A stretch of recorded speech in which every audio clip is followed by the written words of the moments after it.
اسلامی احکام میں روزہ ایک اہم ترین اور بلند ترین عبادت ہے، اور روزہ ایک بدنی عبادت ہے، اور یہ وہ مقدس اور محترم عبادت ہے کہ جو خالص اللہ کی رضا کے لیے۔ اس لیے حدیث پاک میں آتا ہے کہ اللہ جل جلالہ کا ارشاد ہے کہ روزہ میرے لیے ہے اور میں ہی اس کا بدلہ دوں گا۔ نماز پڑھنے والا آدمی دیکھنے میں تو نماز پڑھ رہا ہے، لیکن اس میں ہو سکتا ہے کہ وہ دکھلاوا ہو۔ قربانی کرنے والا آدمی قربانی تو کر رہا ہے، لیکن احتمال ہے کہ وہ دکھلاوا کر رہا ہو۔ حج کرنے والا آدمی حج کر رہا ہے، لیکن احتمال ہے کہ وہ دکھلاوا کر رہا ہو۔ روزہ وہ عبادت ہے کہ جس کی بظاہر شکل کوئی نہیں ہے، پتہ نہیں چلتا، نظر نہیں آتا کہ آدمی روزہ رکھے ہوئے، جبکہ نمازی نظر آتا ہے، صدقہ دینے والا نظر آتا ہے، حج کا عمل نظر آتا ہے، لیکن روزہ وہ عبادت ہے کہ جو عبادت بظاہر نظر نہیں آتی، لہٰذا اس میں ریاکاری کا احتمال نہیں ہے۔ اس میں 100% بندے کا یہ عمل اللہ کی رضا کے لیے۔ شہادت اللہ تبارک و تعالیٰ کو ایک ماننا اور محمد رسول اللہ صلی اللہ تعالیٰ علیہ وسلم کو اللہ کا رسول اور آخری نبی ماننا، یہ شہادتین کا اقرار کہلاتا ہے۔ اس اقرار کے بعد سب سے اہم عبادت نماز ہے جو کہ عبادت بدنی ہے، پھر زکوٰۃ ہے جو کہ عبادت مالی ہے، پھر روزہ ہے جو کہ عبادت بدنی ہے، اور اس کے بعد حج ہے جو کہ مالی اور بدنی دونوں کے مجموعے کا نام ہے، مرکب ہے دونوں سے۔ لیکن روزہ ایک ایسی عجیب عبادت ہے کہ جس سے انسان کے نفس پر اتنی سخت چوٹ پڑتی ہے جتنا کہ کسی اور عبادت سے انسان کے نفس پر چوٹ نہیں پڑتی۔ اس سے انسان کا نفس دبتا ہے، مرتا ہے، اور انسان کے اندر جو گناہوں کے مادے ہیں اور گناہوں کے احساسات اور جذبات ہیں وہ کم ہوتے ہیں۔ اس لیے فرمایا لعلکم تتقون، روزہ اس لیے ہے تاکہ تم گناہ سے بچنا سیکھ سکو۔ تو روزے کا ایک مقصد کیا ہو گیا؟ تاکہ زندگی میں گناہ سے بچنے کی مشق ہو جائے۔ روزہ رکھ کر کچھ حلال کام چھڑوائے، دوپہر کو کھانا پینا حلال ہے لیکن چھڑوا دیا ہے، حلال کام چھڑوا کر حرام سے روکنے کے لیے مشق کروائی گئی ہے کہ ہمیشہ ہمیشہ حرام سے آپ نے بچنا ہے۔ آج ہمارے ماحول اور مزاج میں کیا ہے؟ رمضان کے مہینے میں نیکیوں کا اہتمام ہوتا ہے، تلاوت کا بھرپور اہتمام کرتے ہیں، نمازوں کا اہتمام کرتے ہیں، صدقے کا اہتمام ہوتا ہے، تراویح کا اہتمام ہوتا ہے، یہ سارے کے سارے نیک اعمال ہم کرتے ہیں اور ذکر و تسبیحات بھی کرتے ہیں، لیکن جو روزے کا اصل مقصد گناہوں سے بچنا ہے اس کی طرف توجہ نہیں ہوتی۔ تو میں درخواست کروں گا آج کی اس مجلس اور نشست میں کہ آپ یہ طے کر کے اٹھیں کہ اس رمضان کے بعد میری زندگی کے اندر بڑی تبدیلی آنی چاہیے، میں اپنی زندگی کو بدلوں گا، اور اگر میں نے اپنی زندگی کو نہ بدلا اور زندگی میری نہ بدلی، اسی طرح سے جو گناہ رمضان سے پہلے میری زندگی میں تھے رمضان کے بعد بھی ہوتے رہے، تو مطلب یہ ہے کہ روزے کا مقصد مجھے حاصل نہیں ہوا۔ پھر مقصد یہ ہوا کہ اب مجھے جو بھوکا رکھا گیا صبح سے لے کر شام تک 29-30 دن میں نے اپنے آپ کو بھوکا پیاسا رکھا ہے، میری مثال اس جانور کی سی ہے کہ جس کو کسی جگہ پر باندھ دیا جائے اور صبح سے لے کر شام تک اس کو بھوکا پیاسا رکھا جائے اور شام کو اس کو کھانا دیا جائے۔ حدیث پاک میں صاف صاف آیا ہے کہ کچھ روزے دار ایسے ہیں جن کو سوائے بھوک پیاس کے کچھ بھی نہیں حاصل ہوتا۔ کیوں؟ روزہ رکھ کر گناہ نہیں چھوڑتے، روزہ رکھ کر بدنظری نہ چھوڑی، روزہ رکھ کر بے حیائی کی باتیں زبان سے نہ چھوڑی، روزہ رکھ کر جھوٹ بولنا نہ چھوڑا، روزہ رکھ کر غیبت کو نہ ترک کیا، روزہ رکھ کر حرام مال کو نہ چھوڑا، تو پھر فائدہ کیا روزے کا؟ اس لیے عرض کر رہا ہوں کہ روزے کا پہلا مقصد کیا ہے؟ گناہوں سے بچنا، تقوی اختیار کرنا، تقوی گناہ سے بچنا، گناہ سے بچنا، گناہ سے بچنا۔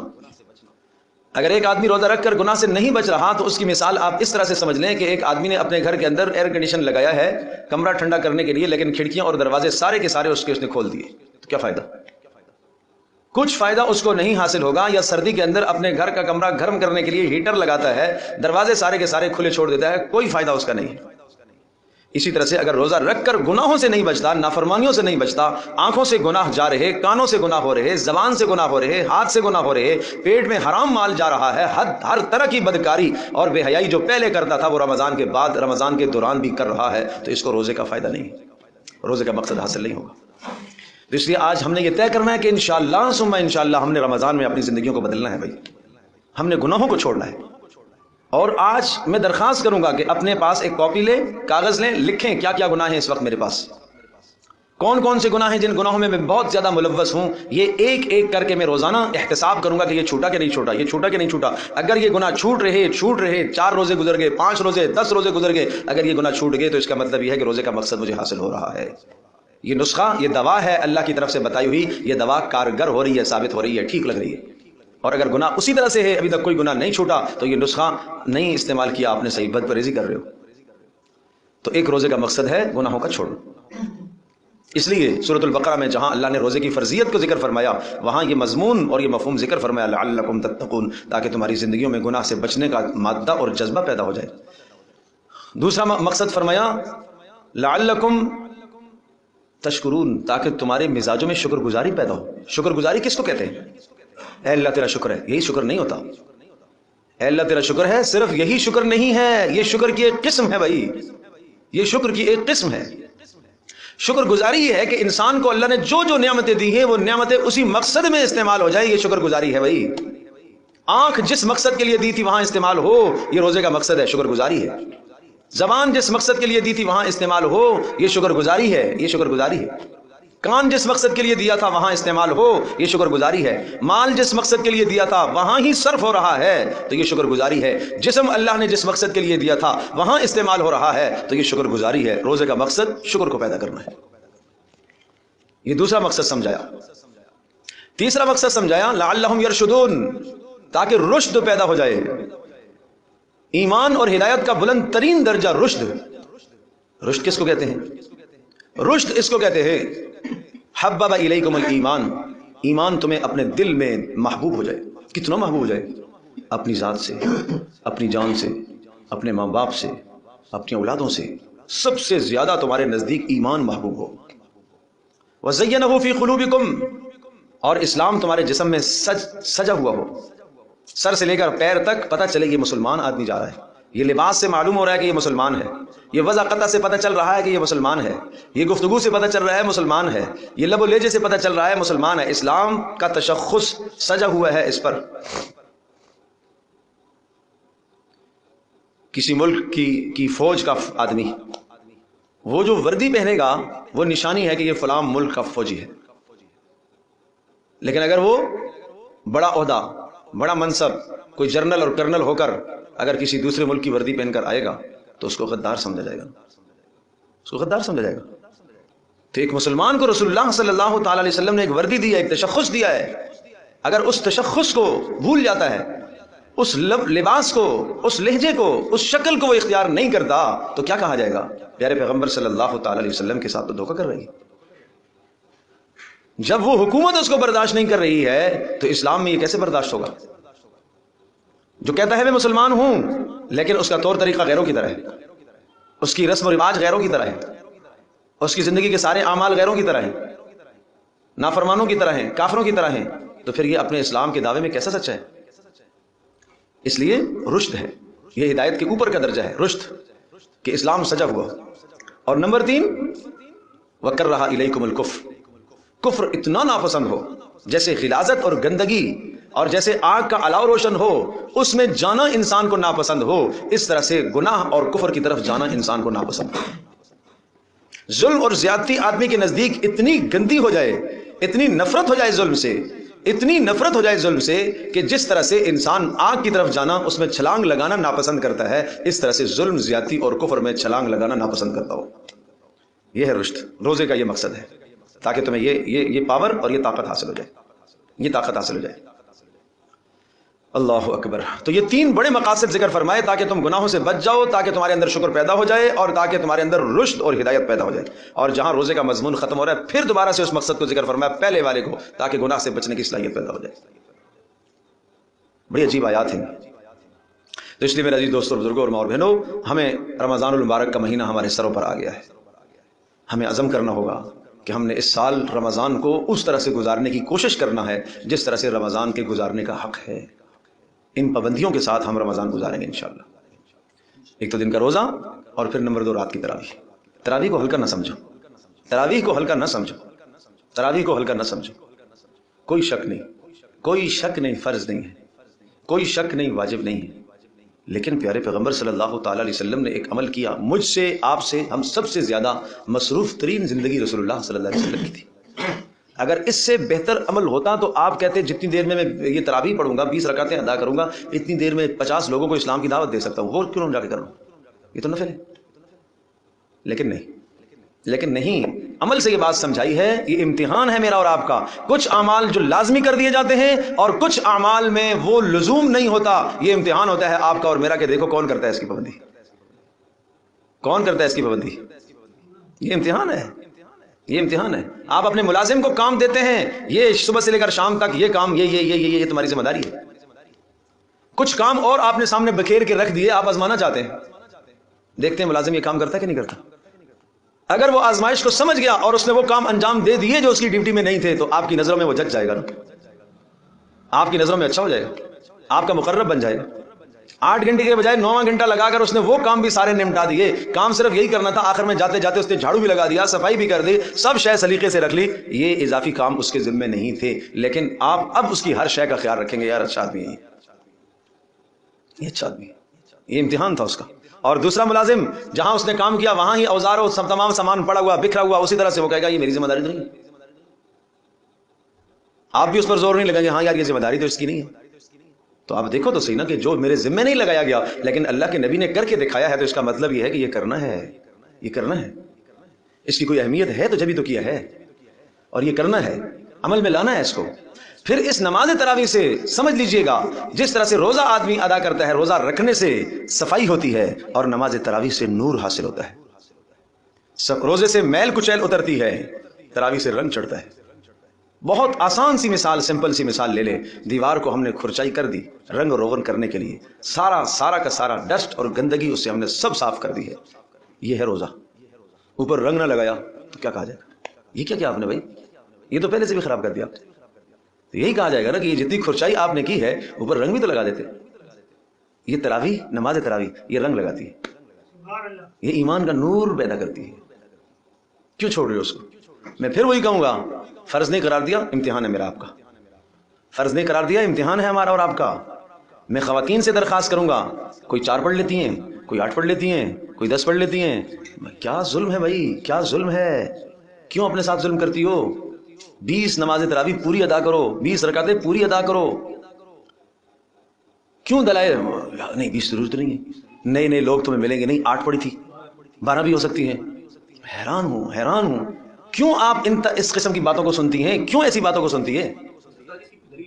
ایک دلیل؟ کتنی دلیلیں چاہیے آپ کو؟ کتنی دلیلیں آپ کو چاہیے 20 تراویح پر؟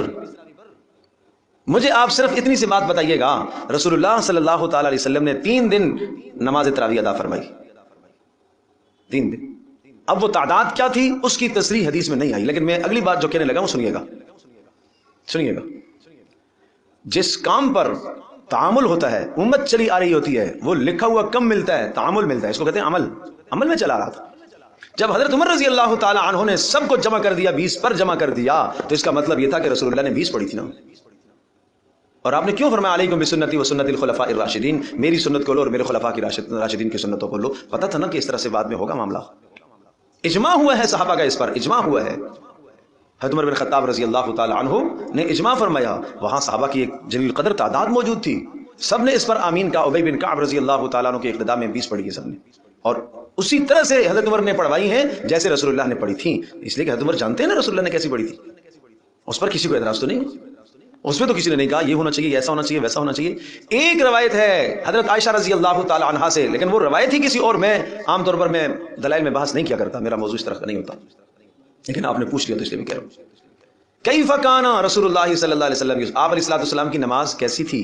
کیف کہتے ہیں کیفیت کو، کم کہتے ہیں تعداد کو. راوی پوچھنے والا حضرت عائشہ سے کیفیت پوچھ رہا ہے، وہ تعداد نہیں پوچھ رہا.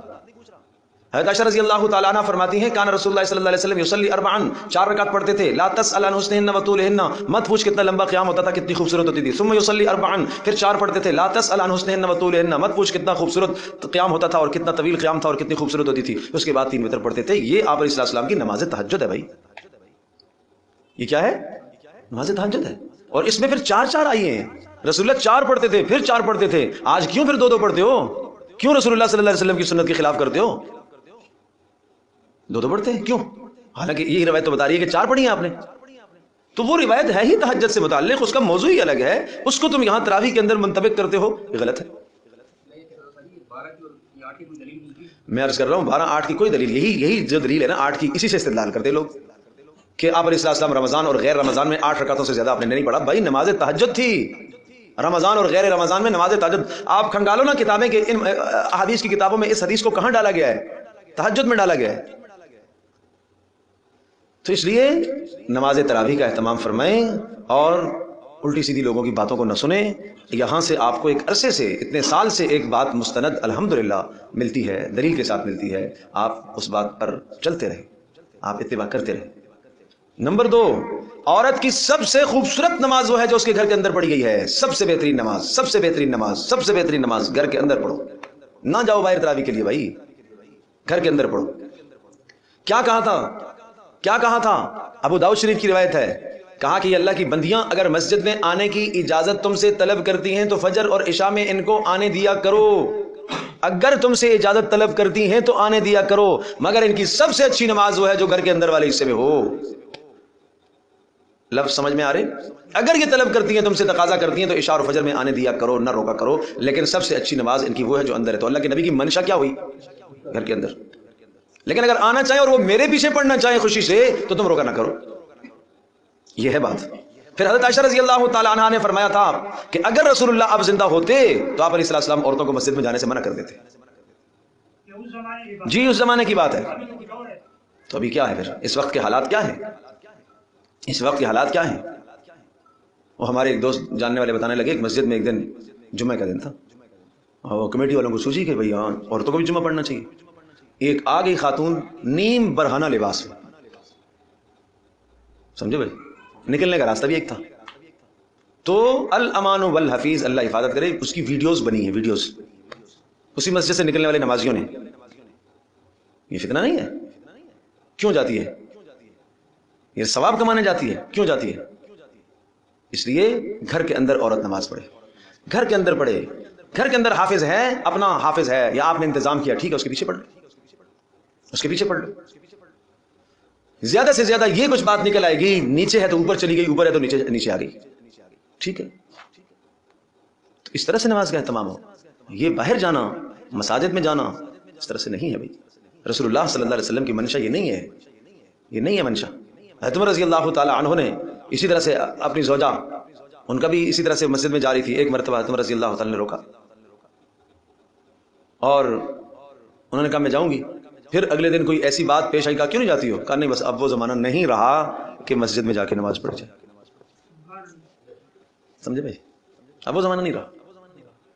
تو اپنے گھروں کے اندر میری ماؤں بہنوں، مجھے یہ بتاؤ، میں ایک آیت تمہیں سناتا ہوں، میں ایک آیت تمہیں سناتا ہوں، یہ تمہاری تسلی کے لیے اللہ کے نبی نے، قربان جاؤں اللہ کے نبی صلی اللہ علیہ وسلم پر، آپ کی ازواج مطہرات پر زینب رضی اللہ تعالی عنہا آئی ہیں، انہوں نے آ کے یہی سوال کیا، اللہ کے رسول مرد تو زیادہ اجر لے گی، وہ آپ کے ساتھ جہاد میں نکلتے ہیں، مسجد میں آپ کے ساتھ نماز پڑھتے ہیں، 27 نمازوں کا ثواب، مسجد نبوی میں 50,000 نمازوں کا ثواب، اوہ اتنا بڑا ثواب، ہمیں تو نہیں ملتا یہ سارا کچھ۔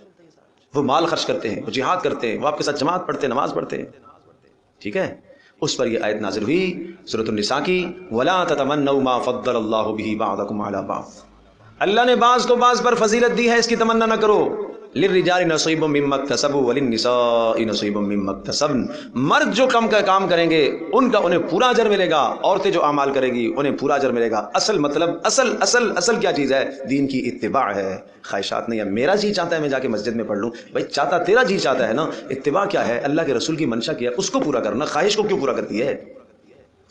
وہاں تو یہی فرمایا کہ عورت گھر کے اندر رہ کر نماز پڑھے گی، اس کو مسجد کی نمازوں کا ثواب گھر میں ملے گا، گھر کے اندر اس کو سارا ثواب ملے گا، اس لیے کہ اس کے لیے یہی اطاعت ہے۔ کیوں نہیں ایسا کر لیتی ہو کہ جناب جمعے کو کیا کہتے ہیں، عید والے دن ہم روزہ رکھ لیں، کیوں نہیں رکھتے؟ جمعے والے دن 2 کے بجائے 4 فرض ہم ادا کریں مسجد میں، روزانہ ظہر میں 4 پڑھتے ہیں، تو جمعے والے دن کیا ہو گیا، 2 کیوں کم کر دیے؟ اطاعت اسی چیز کا نام ہے، شریعت اتباع کا نام ہے، اطاعت کا نام ہے، شریعت خواہشات پر چلنے کا نام نہیں ہے۔ جو بات مجھے اچھی لگے گی وہ کروں گا، جو نہیں اچھی لگے گی چھوڑ دوں گا۔ تو اس لیے بس جو بات عرض کر رہا ہوں بہت دل و جان سے سنیے اور اس پہ عمل کیجیے۔ اپنے گھروں میں نمازوں کا اہتمام فرمائیں، بہت اہتمام سے عرض کروں گا، اپنے گھروں میں اہتمام فرمائیں، نہ چاہیے باہر، خواتین کو، مردوں کو باہر بھیجیے، اور مرد حضرات تراویح وہاں ادا کریں جہاں آرام سے قرآن سنایا جاتا ہو، تیز والا نہ تلاش کرے، شالیمار نہ تلاش کرے، ہاں آرام والے سکون سے جو پڑھتا ہو اس کے پیچھے جا کے پڑھے، مت تیز والا تلاش کرے، کچھ بھی سمجھ میں نہ آؤ، نہ یعلمون تعلمون، بس آخری لفظ سمجھ میں آتا ہے باقی کچھ نہیں۔ یہ کیا طریقہ ہے؟ آرام سے ٹھہر ٹھہر کے پڑھے الحمدللہ رب العالمین الرحمن الرحیم مالک یوم الدین، آرام سے پڑھ رہے ہیں۔ کیا معنی ہے؟ دیکھو میں کیا کہہ رہا ہوں، آپ میرے لفظوں پہ غور کیجیے گا، ترجمے پہ غور کیجیے گا۔ ساری تعریفیں اس اللہ کے لیے جو سارے جہانوں کا پالنے والا ہے، بڑا مہربان نہایت رحیم ہے۔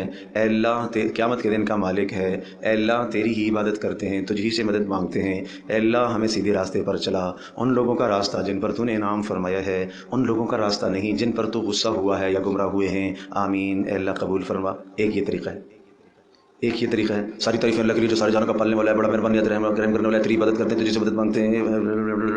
ایک یہ دیکھ لو بھائی، بدتمیز نہیں ہے یہ اللہ سے گفتگو کر رہا ہے۔ ایسا باپ برداشت کرے گا اس سے کوئی گفتگو کرے؟ ماں برداشت کرے گی ایسی گفتگو؟ تو یہ نماز تو اللہ سے گفتگو ہے، نماز تو اللہ سے گفتگو ہے بھائی۔ تو اس لیے سمجھنے کی ضرورت ہے، سمجھنے کی ضرورت ہے، سمجھنے کی ضرورت ہے۔ آرام سے خود بھی نماز آرام سے پڑھو اور دوسروں کو بھی آرام سے نماز پڑھنے کی تاکید اور تلقین کرو، مت جلدی کرو۔ سبحانک اللہم و بحمدک تبارک اسمک وتعالی جدک ولا الہ غیرک، یہ کیا ظلم ہے بھائی، یہ کیا ظلم ہے؟ آرام سے گفتگو کرو نا، مانا پر غور کر کے آپ سمجھو نا کہ ایسی گفتگو میں کسی اور کے ساتھ کر سکتا ہوں؟ اللہ اکبر۔ تو اس لیے نماز تراویح، دن کا روزہ اور رات کو نماز تراویح۔ تیسری درخواست خواتین سے، مومن کا رزق بڑھا دیا جاتا ہے، ضرور بڑھایا جاتا ہے، اس لیے نہیں بڑھایا جاتا کہ آپ ظہر سے کچن میں کھڑی ہو جاؤ اور سارا چیزیں پکاؤ۔ اللہ کی بندیوں، نہ ظلم کرو، نہ ظلم کرو اپنے اوپر اور نہ گھر والوں پر ظلم کرو۔ میں درخواست کروں گا بھائی، درخواست کروں گا، نہ ظلم کرو، تمہارا وقت عبادت کا ہے، یہ نہ وقت ضائع کرو اتنا۔ اس نفس کو، اس کی مثال کتے کی سی ہے جس کو سارا دن بھوکا رکھا اور شام کو اتنا کھلایا اتنا کھلایا اتنا کھلایا کہ وہ تو اور جری ہو گیا۔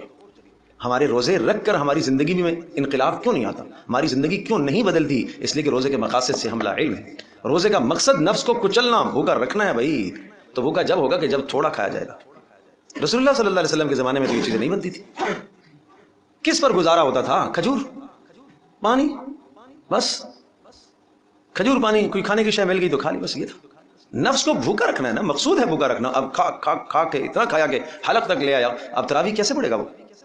تراویح میں ڈر ڈکار چل رہے ہیں، پھر ڈکار چل رہے ہیں، پھر ڈکار چل رہے ہیں، پھر الٹیاں ہو رہی ہیں۔ خدا کیا ظلم ہے بھائی، کیا ظلم ہے۔ یہ نہ کرو، کوئی فائدہ نہیں ہے اس روزے کا، پھر کوئی فائدہ نہیں ہے اس روزے کا۔ کھانا کم کرو اور افطار اور سحر دعاؤں میں لگاؤ، افطار اور سحر دعاؤں میں لگاؤ۔ آسمانوں سے فرشتے اترتے ہیں جو آپ کی دعاؤں پر آمین کہتے ہیں افطار سحر میں، اور آپ کا وقت سارا کا سارا کس میں لگا ہوا ہے؟ کچن میں لگا ہوا ہے۔ سحر میں بھی کچن میں، افطار میں بھی کچن میں، تو پھر دعائیں کب کریں گی آپ افطار سے 15 منٹ پہلے فارغ ہو جاؤ، سارے کام کر کے اب آ جاؤ دسترخوان پر، دعاؤں کے لیے آ جاؤ، دعاؤں کے لیے آ جاؤ۔ ہاتھ اٹھاؤ اللہ کے سامنے، نہیں مانگنا آتا اٹھاؤ ہاتھ۔ مزے کی بات یہ ہے جس کا جس سے تعلق ہوتا ہے اس سے بات کرنے کو جی چاہتا ہے، ہمارا اللہ سے تعلق نہیں ہے۔ موسیٰ علیہ السلام سے اللہ نے پوچھا تھا ما تلک بیمینک یا موسیٰ، موسیٰ تیرے ہاتھ میں کیا ہے؟ اللہ پاک سے گفتگو کرتے وقت ایسا مزہ آ گیا موسیٰ علیہ السلام کو، بات کو لمبا کھینچ دیا۔ یہ عصایا، یہ میری لاٹھی ہے، جواب اتنا کافی تھا، لیکن آگے بتا رہے ہیں اتوکل علیہا، میں اس پر ٹیک لگاتا ہوں، واحش بہا علی غنمی، بکریوں پر پتے بھی جھاڑتا ہوں، ولی فیہا معارب اخری، اور بھی میرے فائدے ہیں اس میں۔ یہ دیکھو نا، یہ ہے مزہ، یہ اللہ سے گفتگو کرنے کا طریقہ۔ اے اللہ تو نے مجھے صبح یہ کھلایا تھا، اے اللہ تو نے مجھے یہ عزت دی ہے، اے اللہ تو نے بیٹے دیے، بیٹیاں دی ہیں، گھر دیا ہے، عزت دی ہے، اے اللہ تیری کتنی نعمتیں ہیں میرے پاس۔ یوں مزے لے کے اللہ سے باتیں کرو، اللہ کی حمد و ثنا کرو، اللہ کی تعریف کرو۔ لا الہ الا اللہ وحدہ لا شریک لہ، لہ الملک ولہ الحمد یحیی ویمیت وعلی کل شیء قدیر، الحمدللہ رب العالمین۔ یہ دعائیں، یہ تعریف کرو اللہ کی۔ اے اللہ آسمانوں کو تو نے بنایا، زمینوں کو تو نے بنایا، درخت پتے تو نے بنائے، یہ پھل فروٹ سبزہ میرے سامنے رکھا ہوا ہے، اے اللہ اس کو تو نے بنایا، یہ کہاں پیدا ہوا تو جانتا ہے، کس نے پانی دیا تو جانتا ہے، کھجور کہاں پیدا ہوئی تو جانتا ہے، یہ پھل کہاں پیدا ہوا تو جانتا ہے۔ مجھے تو یوں اللہ سے باتیں کرو، یوں اللہ سے باتیں کرو، باتیں ختم ہی نہ ہو اللہ سے، ختم ہی نہ ہو اللہ سے باتیں کہ اذان ہو جائے، اے اللہ باتیں میری ختم نہیں ہوئی لیکن اب تیرا حکم آ گیا کہ روزہ افطار کرو، اس لیے روزہ افطار کرو۔ یہ ہے مزہ، یہ ہے مزہ۔ پھر شہری میں ایسے اللہ سے باتیں کرو، پھر اللہ سے اپنی مناجات مانگو، اے اللہ میرے گناہ معاف کرنا، میرے عزیزوں کے، ماں باپ کے، اعزاء اقرباء کے، امت مسلمہ کے، ملک پاکستان کے لیے دعا کرو۔ یہ وقت ہے، یہ اللہ اکبر۔ تو ایک مقصد عرض کیا روزے کا، گناہوں سے بچنا، دوسری بات عرض کی شکر ادا کرنا، تیسری بات عرض کی رشد اور ہدایت پر پہنچنا، اور چوتھی بات عرض کی نماز تراویح کا اہتمام کرنا، اور پانچویں بات میں نے عرض کی کہ دعاؤں کا، سحر اور افطار میں دعاؤں کا اہتمام کرنا۔ ٹھیک ہے. اسی طرح سے زکوٰۃ جس پر فرض ہے زکوٰۃ ادا کرو، از خود اپنے مالوں سے زکوٰۃ ادا کرو. خواتین اپنے مالوں سے خود زکوٰۃ ادا کریں، خود زکوٰۃ ادا کریں. جیسے روزہ ایک عبادت ہے، آپ کی عبادت ہے، آپ کا فائدہ ہے، اسی طرح سے زکوٰۃ آپ کی عبادت ہے، آپ کو فائدہ ملے گا. اسے گو کہ اسلام کے احکام پر قربان جائیں. یہاں سہولت دے دی کہ اگر زکوٰۃ آپ کی جانب سے شوہر یا باپ ادا کر دیتا ہے ادا ہو جائے گی، لیکن خود ادا کرو نا. مقصود زکوٰۃ کیا ہے؟ دل سے بخل کا نکلنا. جب آپ اپنا زیور بیچ کر ادا کرو گی نا تو بخل نکلے گا، پھر تب تو بخل نکلے گا. اس کو بیچنے کا جی نہیں چاہتا، نہیں چاہتا. تولوں پر تولے رکھے ہوئے ہیں، والذین یکنزون الذهب والفضة ولا ينفقونها فی سبیل اللہ. جو سونا چاندی خزانے کر کے رکھتے ہیں اور زکوٰۃ نہیں ادا کرتے، ان کو دردناک عذاب کی اطلاع کر دو. یوم یحمى علیہا فی نار جہنم فتکوی بہا جباہہم وجنوبہم وظہورہم. جس دن یہ سونا چاندی گرم کر کے ان کے جسموں کو داغا جائے گا اور ان کے پشتوں کو اور چہروں کو اور پیچھے آگے داغا جائے گا، کہا جائے گا ھذا ما کنزتم لانفسکم، یہ وہ تمہارے خزانے ہیں جو تم نے دنیا میں جمع کر رکھے تھے.